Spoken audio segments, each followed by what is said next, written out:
Hi folks, this is Richard Doyle here with BeLeanForLifeCoach.com, and today we're going to make a video on Keto Coffee.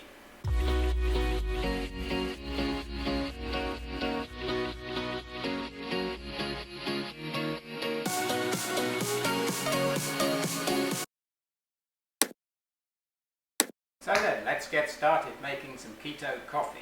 First of all, we'll just pour some water into the coffee grounds here, get that going.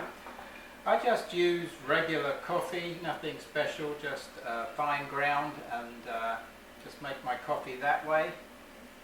Okay, we've probably got enough there now, so we'll take the filter off, and there's our coffee. Now then, let's make the keto coffee.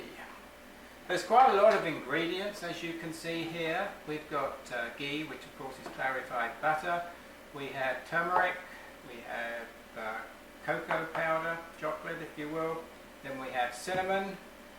Then we have these lion's mane mushrooms.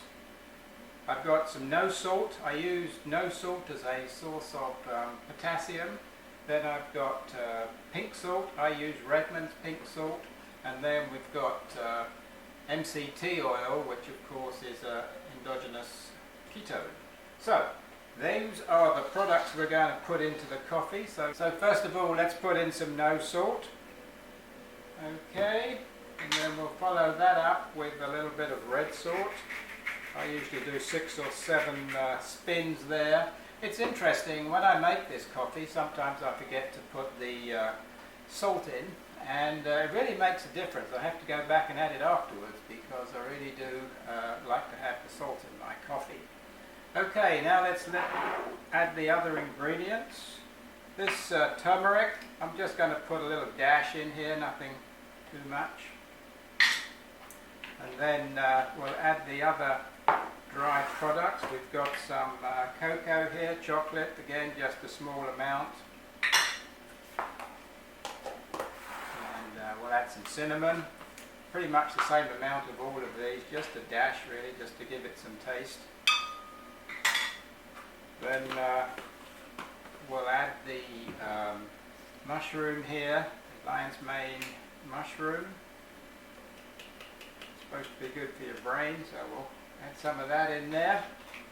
Okay, now then, we're going to add 2 different kinds of fat. We're going to add the ghee, clarified butter, so we're going to do a tablespoon of that, and then I'm going to add another tablespoon of MCT oil. So that's 2 tablespoons basically of fat that we're putting in the coffee. I guess that's what makes it keto coffee. So, having put the ingredients in, now we're going to put the coffee in the blender along with all the ingredients. And we'll just put that on there and give that a quick whiz.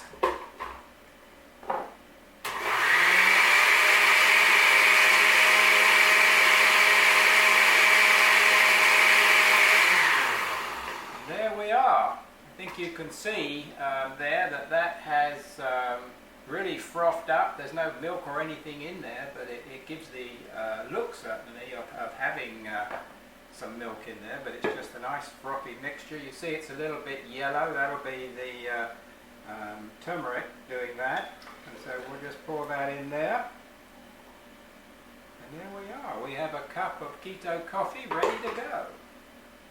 Okay, now we've finished the coffee. Let me just mention a few things about keto coffee.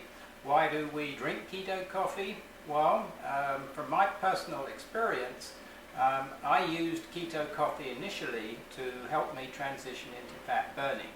It allowed me to have more fat in my diet, and so as I was transitioning, that was my source of fat, or a source of fat, that helped me to make that transition. As time went on and I became a fully fat-burning person, I didn't really need to have the fat from my coffee anymore. I was getting all the fat I needed from my fat stores, or at least most of it, so I really didn't need keto coffee anymore. So that was fine for a while. I laid off for a little while, and then, of course, I started to lose weight fairly quickly, and I got to a point where I didn't really want to lose any more weight. So I then went back to drinking keto coffee as a means of getting enough calories so that I didn't lose too much weight. So that's my little story about keto coffee, and I hope you enjoy it too.